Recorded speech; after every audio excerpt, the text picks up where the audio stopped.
visible. And he asked me one last question. If vegetarians eat vegetables, what do humanitarians eat? I'm sure the next speaker will answer. She is, of course, one with a demonstrated history of working in the international trade and development industry. She looked out, studied hotel management in Singapore, went ahead to do a dynamics in cooperation, conflicts, and negotiation, international relations, and diplomacy. She had also worked leading brands like Le Méridien and Hilton. She's respected at home at the Seychelles Tourism Board, where she was CEO.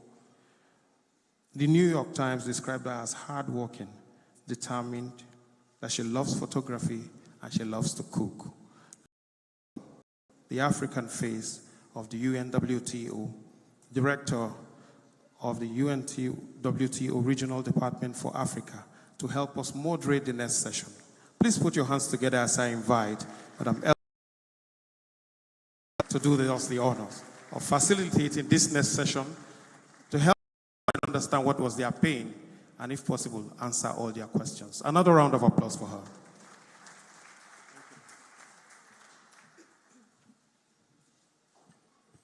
Good morning, everybody. Can we have a round of applause for the introduction he gave about the kids? So before we start and I introduce the theme of what we're going to discuss, can I ask that we please lead the students on stage to join the Honorable Minister as well as the Secretary General. Please, let's applaud them as they join us on stage.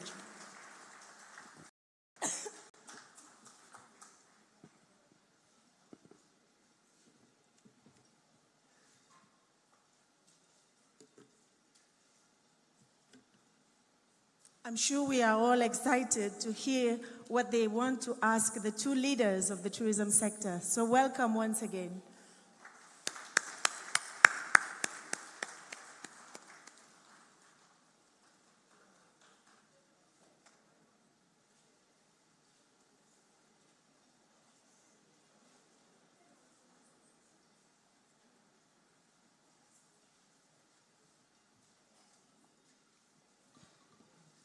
Thank you. His Excellency Alhaji Lai Mohammed, Minister of Information, Culture and Tourism of Nigeria, UNWTO Secretary General Zurab Bololikashvili, Ministers of Tourism from the Africa region, thank you for joining us here for this very important event. International delegates, all participants, a very warm welcome to you all, and thank you sincerely also to the CEO of the National Theatre for making this happen today. I wish you all a very warm welcome to Lagos, Nigeria, where we're hosting this global conference on linking tourism, culture, and the creative industries. To make the kids comfortable, I just want to share a little bit the concept behind this session this morning. We know Africa is the youngest continent in the world, with 60% of the African population under the age of 25. And Africa will thus rely very heavily on young people who constitute the future of the tourism sector that will be the key to drive the evolution of the industry and pave the way of its transformation, especially in the renewed global context that has been brought about by the pandemic. Youngsters, as we've heard the two leaders say, will lead the future of the economic growth of the continent by unlocking the potential of the tourism sector as a catalyst to attract investments, as well as a key pillar to promote the uniqueness and the diversity of the African destinations worldwide, allowing Africa to flourish and to thrive. And UNWTO, as one of its core priorities, education, youth is at the center of it, and also with the UNWTO Agenda for Africa, Tourism for Inclusive Growth, we place youth empowerment through tourism as one of the main priorities to be fulfilled, with a view to create employment opportunities, generate added value, and spur socioeconomic development for the whole continent. And in this regard, I would also like to take us back to earlier this year, where UNWTO launched the first initiative, Global Youth Tourism Summit, the platform that was launched in Sorrento, Italy, with the aim of empowering youth to take an active part in the decision-making processes within the tourism sector. The GYTS, as we refer to it, recognized the young generations as a major source for development and social change by highlighting their potential to drive the sustainable development in the tourism sector. And the event obviously gathered quite a good number of countries and young delegates from all around the world, where they explored the different aspects of responsible and sustainable tourism, and also discussed with the Secretary General on global issues impacting people and the planet. And today, in the same vein, we are happy to welcome these young students who I'm sure are very excited, as I am today, to participate in this interactive session with the two leaders of the tourism sector. Some ground rules: the students are the only ones allowed to do the questions today, so it is their show. It will be one question per student to the two leaders. But before we allow the students to go on and share and express themselves, I have the pleasure to invite another youth, a very talented young Nigerian. Her name is Emanuela Oluchi. She is a young talented poet from Abia State of Nigeria, and she's been performing in high-level events from a very early age of 9 years old. But today, obviously, she will be sharing with us one of her compositions. So, Emanuela, could you join us on stage, please?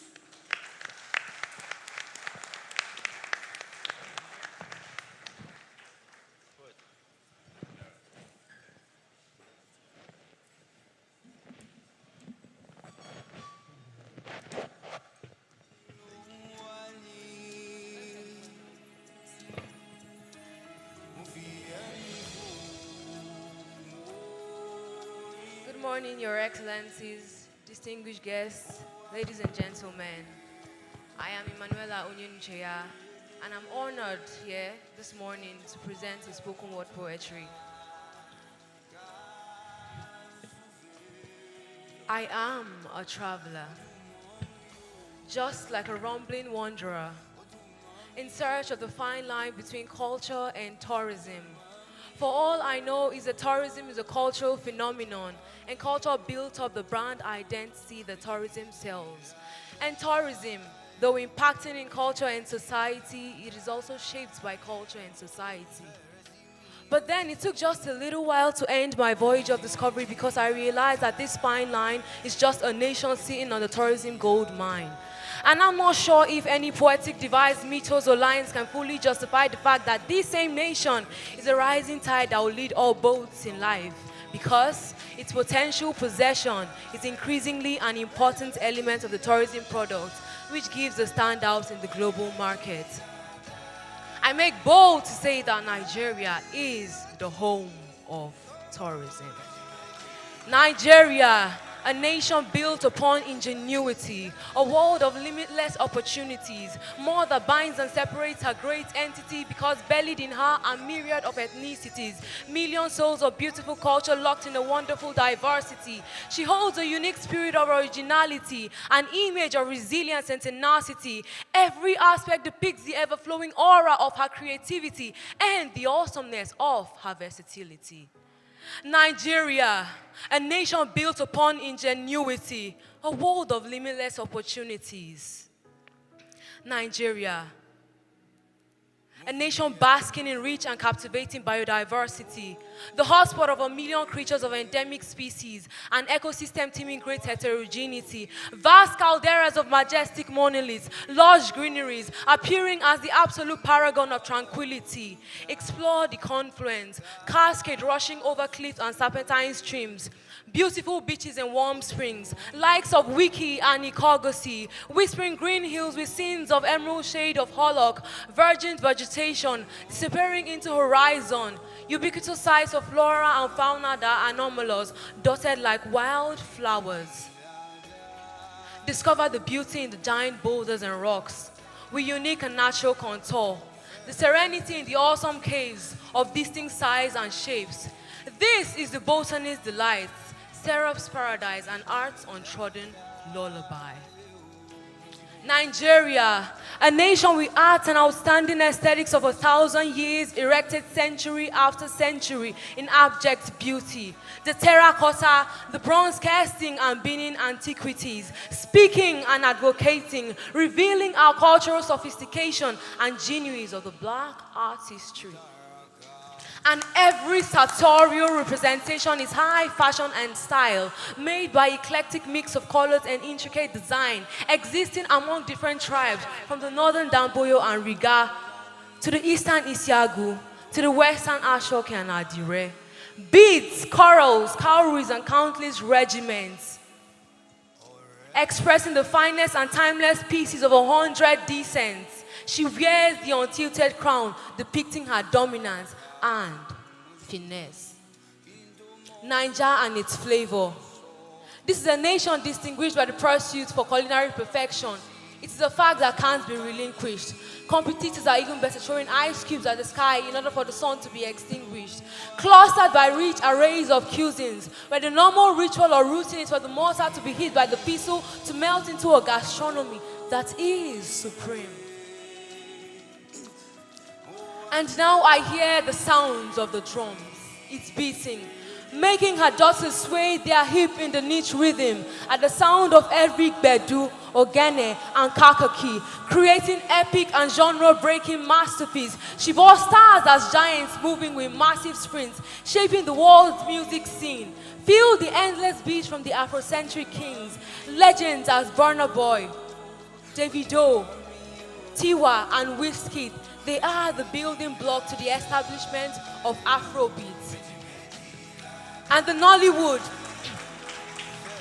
the country's great pride and exports, the second largest film industry in the world, building networks and connections, a powerful medium of expression, revealing talent while providing income. You see, the entertainment industry is just a mirror to reflect her key role and how she rose with the highest percentage of hit by your name. We remember how you answered the call when it came, widening the scope of how tourism sprouted up like a seed that was buried right after the emergence of the pandemic.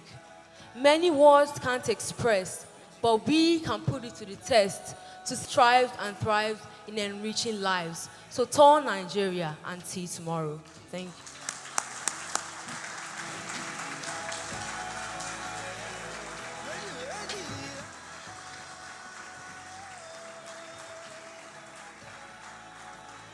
Thank you so much, Emanuela. You would agree with me that this was very inspiring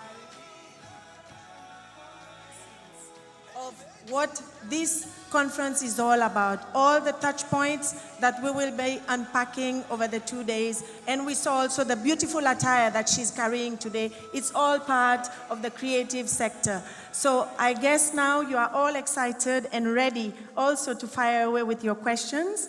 We will start by introducing yourself, and you ask your questions to the two leaders. We'll take 2 questions, and then we'll move around. I see that you're quite excited. You're looking at me. In case you want to start, you can tell us your name. You can use the mic next to you. If not, we'll see if the roving mic is working. My name is Joan Obionu, and I'm from Pampas Private School. And I have 2 questions on sustainability.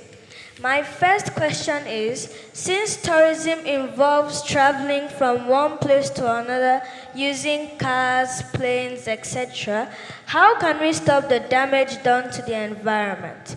My second question is, what is Nigeria doing to show itself as a country that practices responsible tourism? Thank you so much. Very intense. 2 questions. You want to start, sir? Secretary General? Elsia, it was not planned, you know. It's not fair. First of all, the questions are very difficult. And no, first of all, I want to greet Pamela, no, your name. Emanuela. For your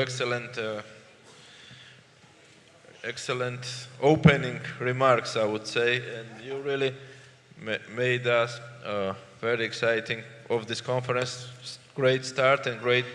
You made a presentation of your country, of even of our organization, I think, better than we did this morning. Thank you very much, and have a good luck. You have a huge future, I'm sure, and let's be in touch with us, with our organization, and count on our full support always. Regarding our friends, it's first time for us again doing this kind of panel.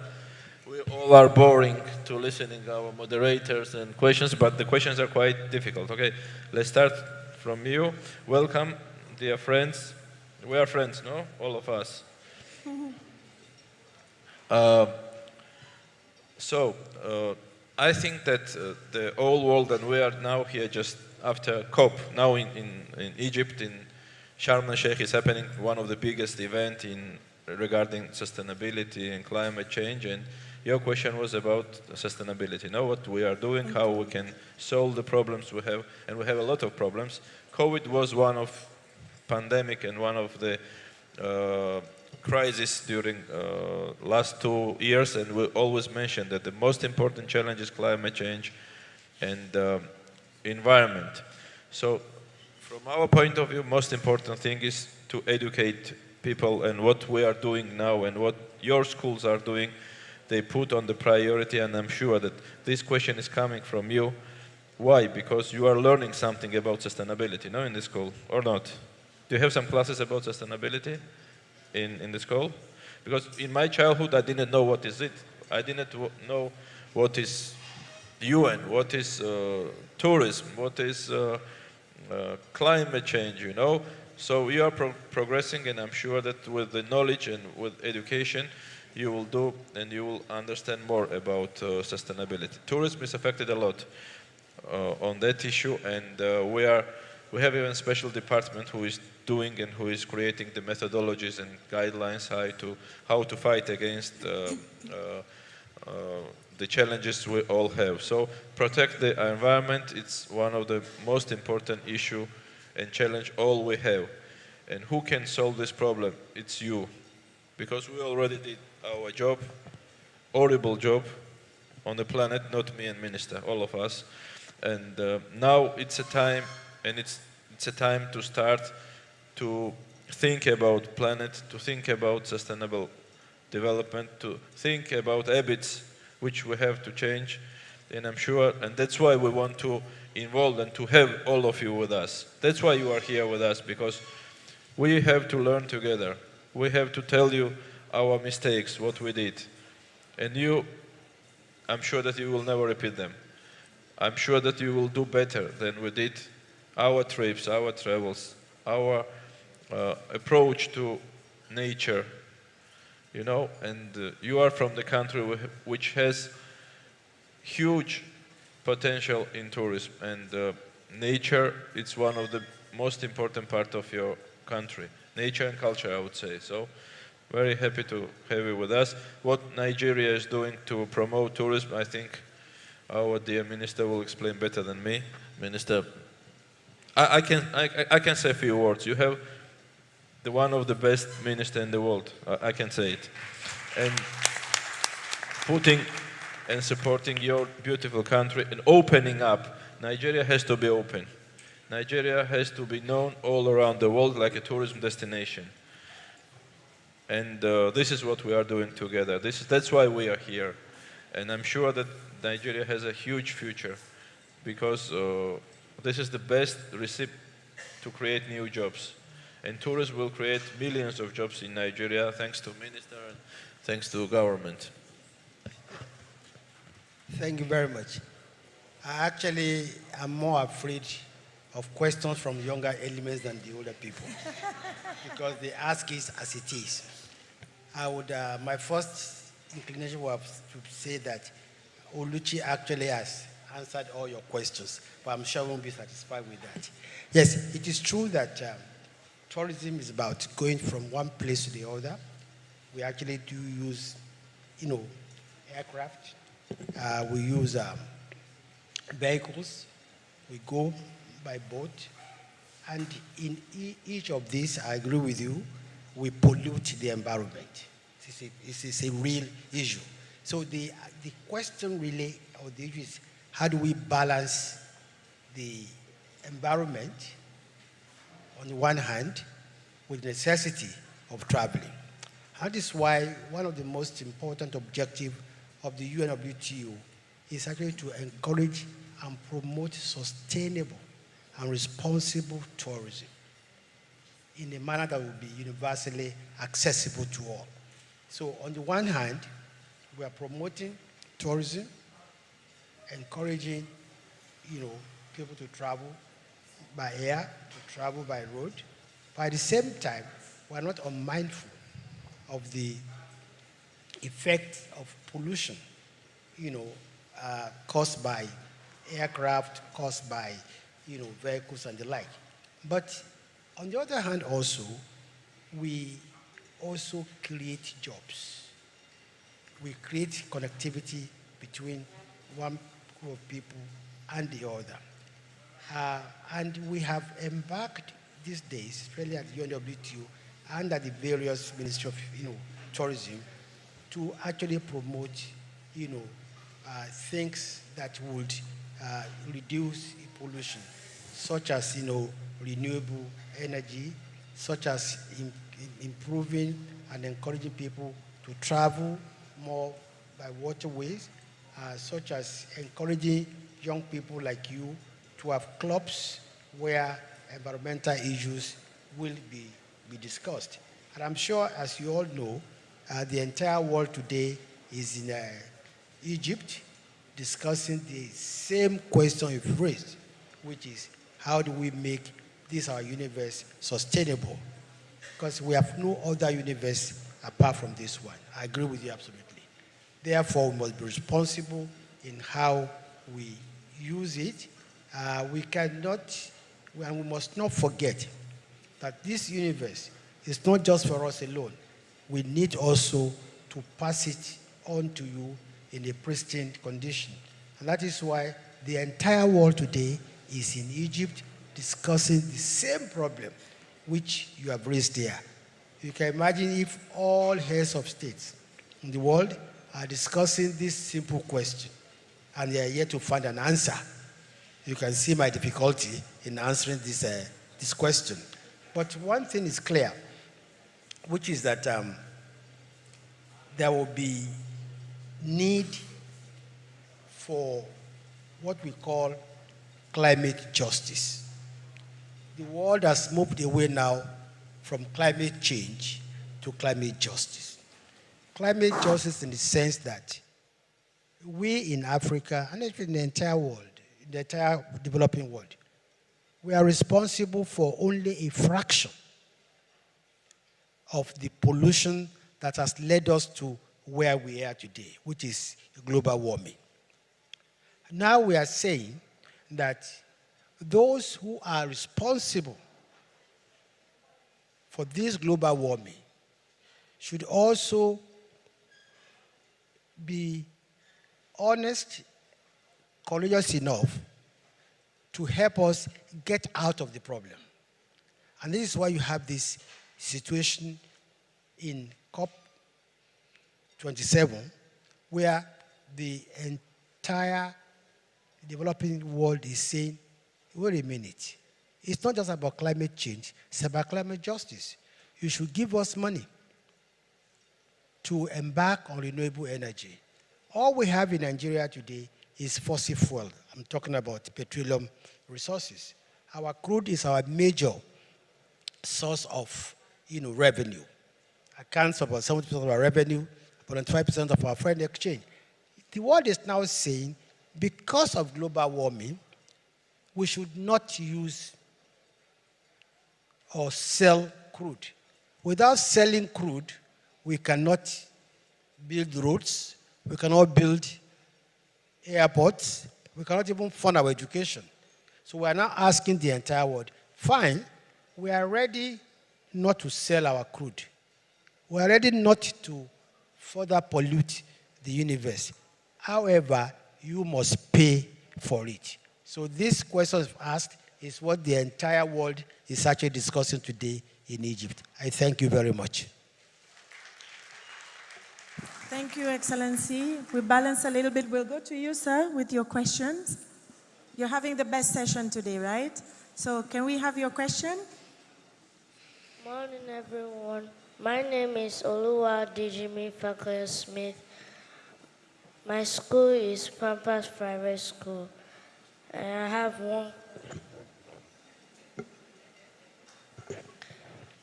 Does Nollywood have any effect on the number of tourists that visit Nigeria? Climate change will have any effect on tourists that visit Nigeria? Nollywood. His question was, does Nollywood have any effect on tourism in Nigeria? Correct? Absolutely, absolutely. Thank you very much. You know, I'm getting old, so even my ears are getting old. Yes, you are right. That is a very, very valid question. Very interesting. You see, when we talk about tourism, some countries are blessed with rivers. Some are blessed with lakes. Some are blessed with mountains. Some are blessed with snow. Some are blessed with cultural heritage. And this is why people want to visit there. When we were in Arusha about a month or so ago, we saw how many people came to Arusha to look at the Lake Victoria, the biggest lake probably in Africa. But Nigeria is fortunate that we are blessed with all. We have destinations, we have cultural heritage, and we have music, we have the Nollywood, as you rightly said. And one, I think, if two particular sectors have put Nigeria's name on the tourism global map, it is Nollywood and our music. I think I listened to this young lady, and he spoke about the Davidos of this world. He talked about Wizkid. He talked about Bado. And just in the same light, you see that our actors and actresses have put our name on the global map. Many of our actors and actresses are so popular that many people want to come to Nigeria to come and see them, to come and see the home of Nollywood. And that is why I'm glad that even at this conference, we are devoting a whole day to a day with Nollywood, which is on Wednesday. This will provide a forum for everybody worldwide to interact and meet our producers, meet our actors, our actresses, meet our content producers, and even part of the renovation of this National Theatre is also going to provide a very good help and a very good platform for the Nollywood. Especially one of the verticals that is being built is like a kind of film institute that will improve the acting prowess and ability of our people. So yes, to answer your question, Nollywood is a great magnet for tourists to Nigeria. Thank you very much. Thank you, Excellency. Moving on, can we have the next question from you? Thank you. Good morning, everyone. I am Zafira Amin, and I'm from Pampas Private School. And I have two questions under peace and tourism. Question 1. What is the relationship between tourism and peace? Question 2. Are there any ways through which people can be made to understand the relationship between tourism and peace? Peace is very important today, as you see. And imagine without peace, tourism, it's impossible. No, with the wars and with the situations we have all around, I mean, it's impossible to develop tourism. And tourism is another instrument for peace. When we are traveling, we have more friends, we are changing, our cultures, our habits, and there are many ways and many examples when tourism change and approach the nations and approach the people to each other. So peace is very important for tourism, and this is crucial, and we see many different, unfortunately, bad scenarios today, but we hope that everything will be put in proper way, and finally peace will be all around the world. The second question was? The second question is, are there any ways through which people can be made to understand the relationship between tourism and peace? Yeah, we have our strategy, and we promote the tourism for peace. And again, I mean, it go to each other, you know. Without peace, it's impossible tourism, and tourism can create a peace. And this is what we are promoting, and this is what we want to support worldwide. Thank you. Let's applaud them because we can see that the topics are really moving from different points. Minister, you wanted to add something? I think that's, I find that question again very exciting and very interesting. And like the SG has said, there's of course a correlation between peace and tourism. Tourism allows you to go from one place to the other. And what it does is that when you go to a place, you begin to learn more about the people. You begin to understand that they might be different, they are just very much like you. For instance, many people who have not been to Nigeria will think Nigeria is at war, or that Lagos is being occupied by Boko Haram, or that bandits are everywhere in Nigeria. But when they come to Nigeria and they see how peaceful the people are, how friendly they are, it changes their minds and their mindset about Nigeria. So in a way, tourism breaks down barriers. It breaks down differences. It makes people understand, other people, and that would breed peace. And then the tools of tourism, such as music, such as films, allows you also to learn more about the people, their ways of lives. You respect them, and that way you are going to find, a lot of, peace. I remember that a couple of years ago, the relationship between South Africa and Nigeria was very frayed, and the South Africans were asking Nigerians to come back. They were destroying, there was a lot of upheaval, and somebody suggested to us that Aki Popo and one other, artists, they are so popular in South Africa that if only if we send them there, there will be peace. So you can see how a few people, like musicians and like Nollywood actors and actresses, have actually been able to bring peace, among two nations. And you see, anytime I watch a concert of either Davido or Wizkid or Fino, and I see how whites, blacks, browns, and everybody from the world, every part of the world, how they unite and they rejoice. For that moment, it's not like football.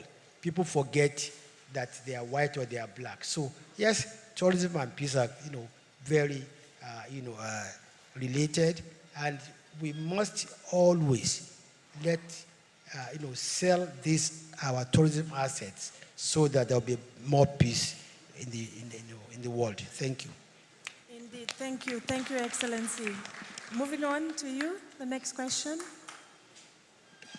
My name is Ethan Okbeche, and I'm from Pampas Private School.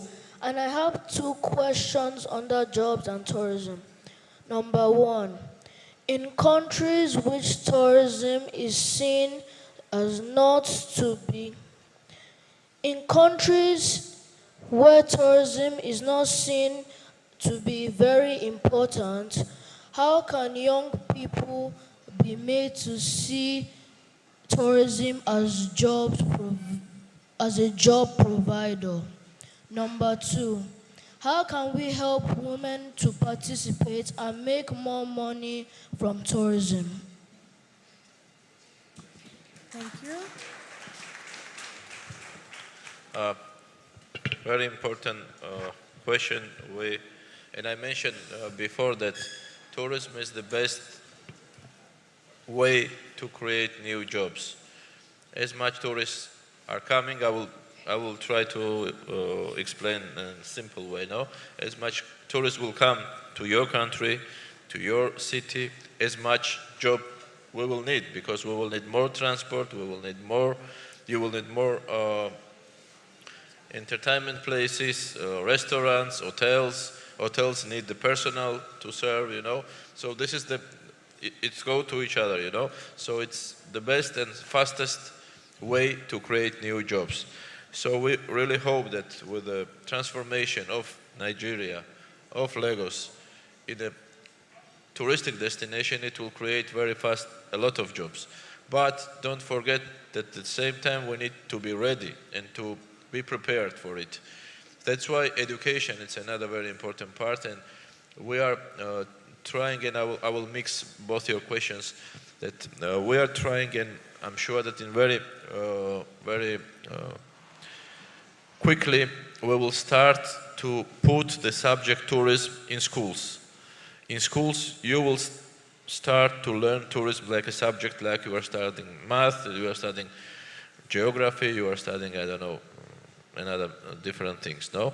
Again, tourism is the fastest recipient to create new jobs, and this is our objective.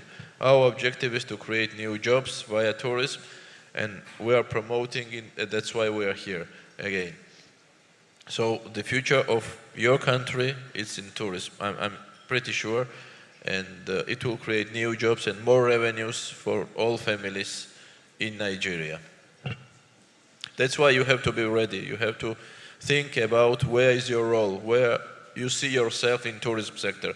Tourism, it's not only hotel and plane, as I mentioned. Once the guests are here, first of all, they need smile, they need hospitality. So in hospitality business, let's say, there are lots of opportunities and possibilities. It was mentioned Nollywood, it was mentioned art, creative industry, articrafts, I mean, gastronomy. These are the components where you will find your place and space, I'm sure, and this is the future of tourism, and this is the future of tourism in Nigeria and in Africa. Thank you. Thank you, SG. I will just probably try and support SG with some figures and numbers that relate to Nigeria. You know, after COVID-19, we were concerned in our ministry. We wanted to know how much COVID-19 had affected the creative industry. And that was when we found out that creative industry is not just music, it's not just film. It actually also means hospitality industry, it actually also means gastronomy, it means fashion, it means makeup. And then we began to realize how much this industry is contributing to Nigeria's economy. For instance, the revenue from music alone was about 300 billion naira in 2020.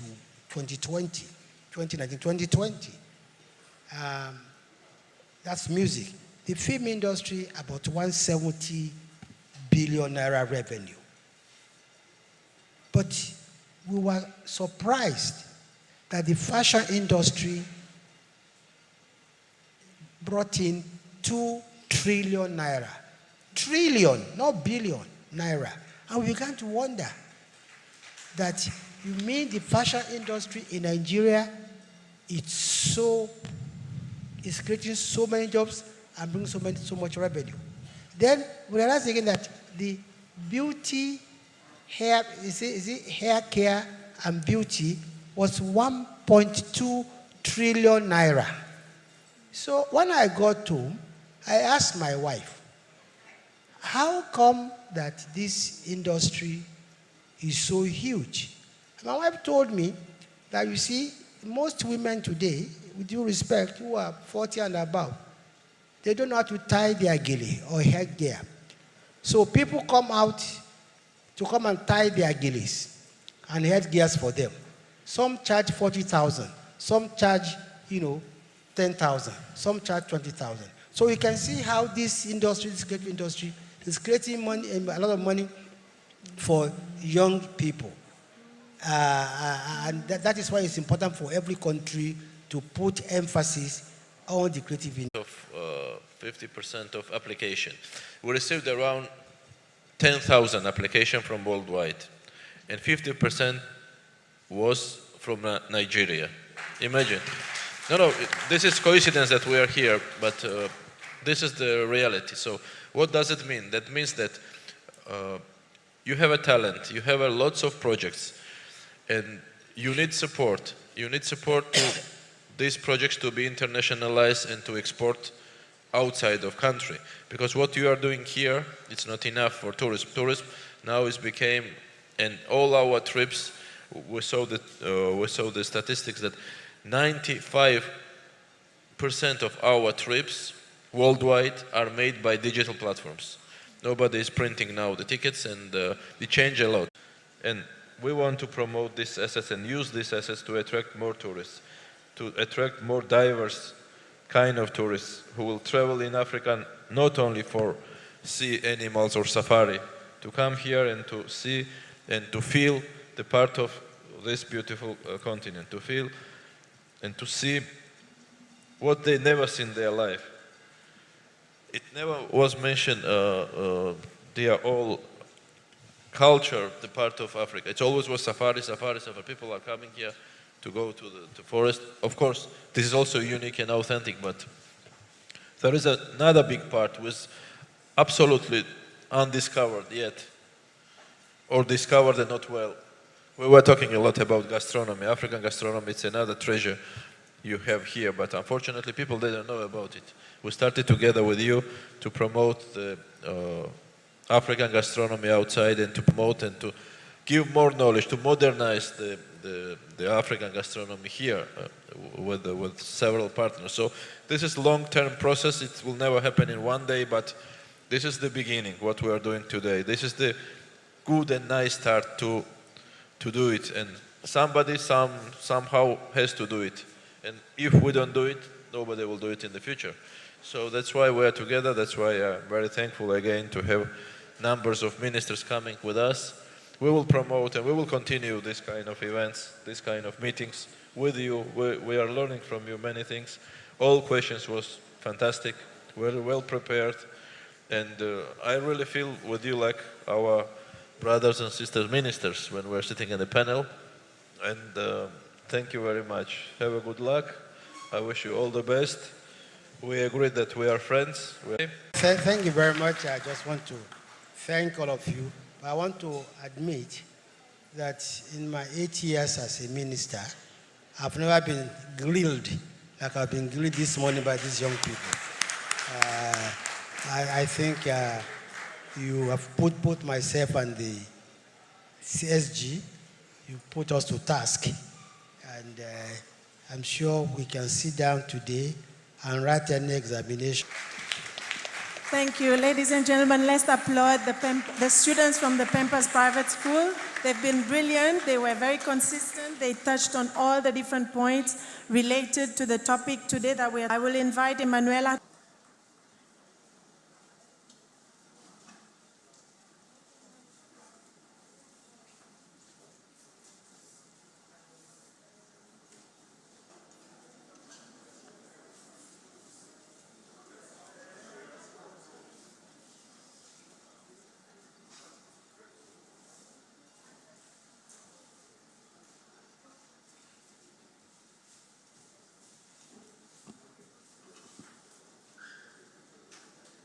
Can we have the other ministers also join for the picture, please? Excellencies, please wait. So when the other ministers join.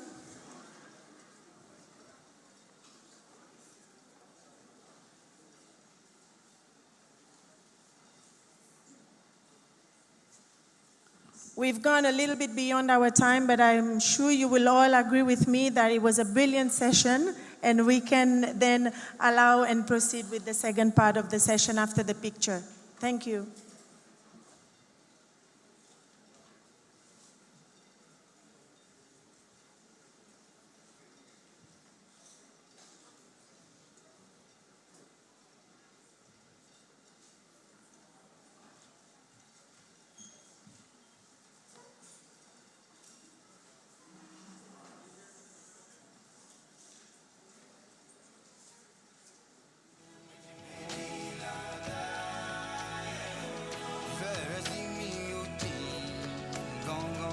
you. Once again, let's applaud the students.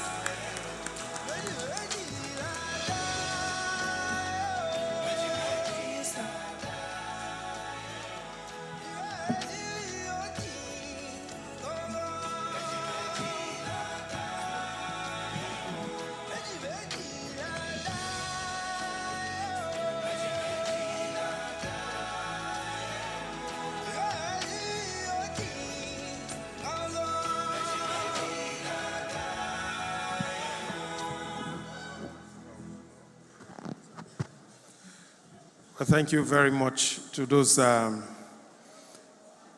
students for wonderful questions. And I noticed they said a lot about their school. Pampas, that shows their generation. If it was my time, I'm sure we'll be doing something like Napkins Community School. We want to appreciate the representative of the Honorable Minister of Education, Malam Adamu. Is represented here today by the Director General of the National Commission for UNESCO, Mr. Olagunju Idowu Latif. Thank you very much, sir. May I also thank the Permanent Secretary, Kaduna State Ministry of Business, Innovation and Technology, Dr. Yusuf Saleh. Thank you for coming through. And the Permanent Secretary, Ministry of Tourism, Culture and Hospitality, Plateau State, Mr. Isaac M. Maran, I hope I got that correct, is here, and he has a large delegation with him, including the General Manager, Plateau State Tourism Corporation, Mr. Julius S. Shinkur, and Hajia Zuley Aminu, Director, Tourism, Plateau State, Nigeria. Thank you very much. May I also add and appreciate the organized private sector. We have with us the DG for the African International Documentary Festival Foundation, AFI DFF. They are helping to tell Africa to tell their stories. Madam Malami Manja is with us. Please put your hands together for her. Thank you very much. They have helped to work on the Suku cultural landscape. It's a UNESCO World Heritage Site. They are giving it a facelift and helping to renew and restore its old state. So distinguished guests, ladies and gentlemen, in a few minutes we'll be taking into the major decisions, and I announced earlier that we have the symposium in this central area. So the symposium is both in English and have a French translator, but for everybody you can stay here for the symposium. But for the other two discussions and breakout sessions, the discussion around tourism and culture will happen behind that barricade, and the discussion around tourism and the creative industry will happen to my left. The barricade to the left, that's to your right. So both of them, but this side presentations are for people who had pre-registered. If you know you did not pre-register, just stay for the conference and you'll enjoy what they will be missing. So please, majorly, that is what I need to prepare us for. If you did not pre-register for the side discussions, for the master classes, please just allow those who pre-register, because we have very limited spaces there and they will take it up. But the conference is also very important, and we're talking about issues here. So quickly, I'll want to invite one who has been described differently by many people. He's an international development expert, he's a project manager, he's a policy analyst, the master's in business admin and economics. He had also worked in a bank. Okay, maybe not in a big bank, your regular bank, maybe in the World Bank. But distinguished guests, ladies and gentlemen, let's welcome one who prepares us and tells us exactly what will happen in the next phase. So before I bring him up, I also want to plead with us that those who are for the side workshops, you can move now. I know some of you have presentations there.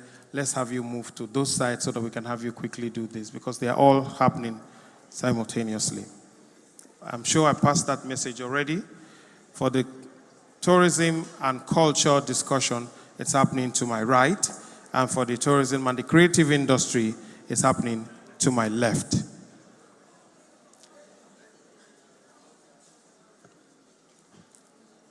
tourism and creative industry to my right, and then tourism and the creative industry to my left. That's to your right and to your left. So let's use your own now since you're using it, so that I'm seeing somebody a little confused. Can we get it now? Tourism and culture to your left. To your left. This is my right, but it's your left. And then tourism and the creative industries is to my left or but to your right. Can we just move quickly so that we get this started? The conference, remember, is staying here. If you did not pre-register, please just remain where you are. And I want to assure you that you will enjoy every benefit that accrues to you.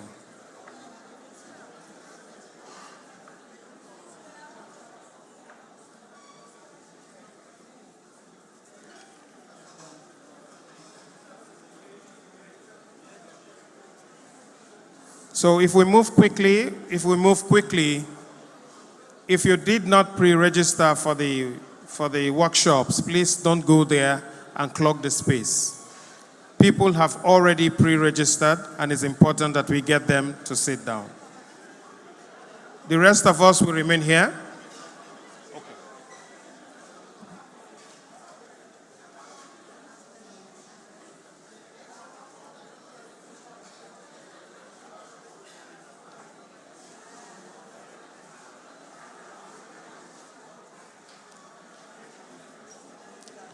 Please, if you are staying here, we'll advise that you remain seated. But if you're going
Today we'll be hearing some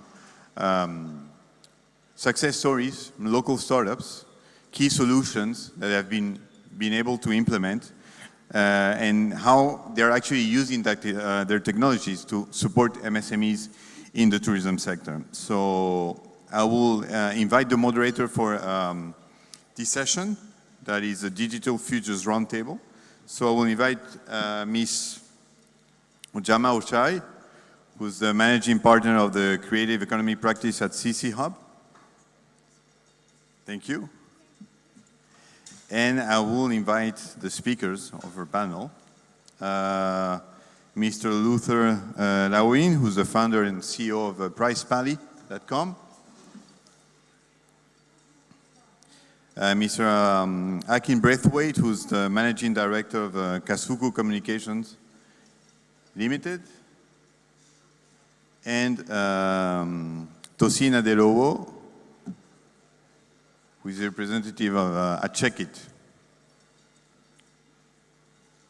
Thank you.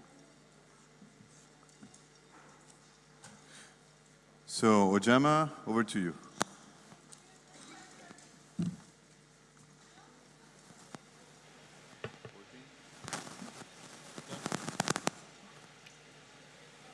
Thank you. Hi, everyone. Good afternoon. If you can hear me, clap for me, please. Thank you. Right. So it's very good to be here to moderate this session that's looking at some success stories from Nigeria. All of the businesses that we're profiling in this session are applying technology in an area that's directly or indirectly related to the tourism sector. So I thought I might start us off with some stats on the trends that technology is driving in travel and tourism. As of 2021, mobile apps in travel grew by 38%. Obviously, this was coming out of COVID, but that's still worth $296 million US. The size of the online travel market is estimated at $433 billion, and the ad spend for online travel is $3.5 billion US. So we can see that the trends in terms of technology and online are generating a lot of economic value.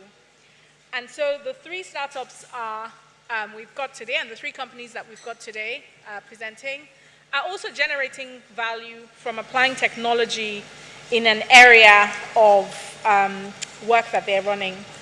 So I'm going to go through all three of them and ask them a range of questions so that we can understand their businesses a little bit. And I'll just do it in order that we're sitting. So the first question will be to you, Mr. Akin Braithwaite. Could you tell us a little bit about what your company does and the main challenges that you faced coming out of COVID and in this COVID recovery period that we are? Thank you. Hello, can you hear me? Am I loud enough? I think you are. Okay. So our company is Kasuku, which was really named after the parrot, a bird. And when you think about the bird, you're thinking about the parrot, about communications. One of the critical elements of any business is customers. Without customers, you have no business. And ultimately, the issue about customers is the ability for customers to be able to reach you and for you to reach your customers. So Kasuku really came about as a result of the fact that we wanted to ensure that the little guys are able to serve customers and engage with customers without breaking the piggy bank. And to a large extent, we have essentially been able to achieve that and have a footprint that transcends this particular geographical space. So what we do in Kasuku really essentially is, if you think about the traditional switchboard, well, some companies still work with switchboards today, disrupt that particular type of configuration by ensuring that you're not tied really to the desk. If you think about the traditional switchboard, then you think about the desk phones and the fact that you're tied to the desk, and when you're not there and the phone is ringing, you can't really take the call. So Kasuku has come about really to solve that issue. Now, as it relates to COVID, COVID couldn't have come at a better time because we were just fixing this issue when COVID struck.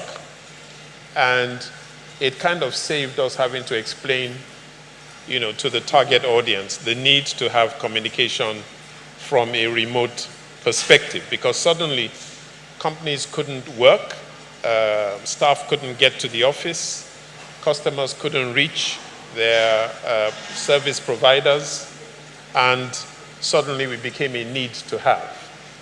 And what we then have been able to do over the time is really to assist companies with really being able to connect with their customers and think about it in terms of remote working. And I think there's a new term now, which is called work anywhere. So within the work anywhere, which is lots of new terms have come about, the new normal. So the new normal is for you to be able to engage with your customers wherever you are and wherever they are. So that's essentially what we do at Kasuku. Thanks very much for that. I don't think my mic is working. Okay, it's working now. Thanks very much for that. So I'll come to you, Luther, to tell us about Price Pally and what you do. How did COVID affect your business model, and what challenges are you facing? All right. Good afternoon, everyone. I'm the CEO at Price Pally, and basically at Price Pally, we are building a new food system for African cities. As you may know or may not know, we have a lot of problems when it comes to food in this part of the world. Food is very expensive. The safety and the quality of food is not guaranteed in many of the local markets that we have and things like that.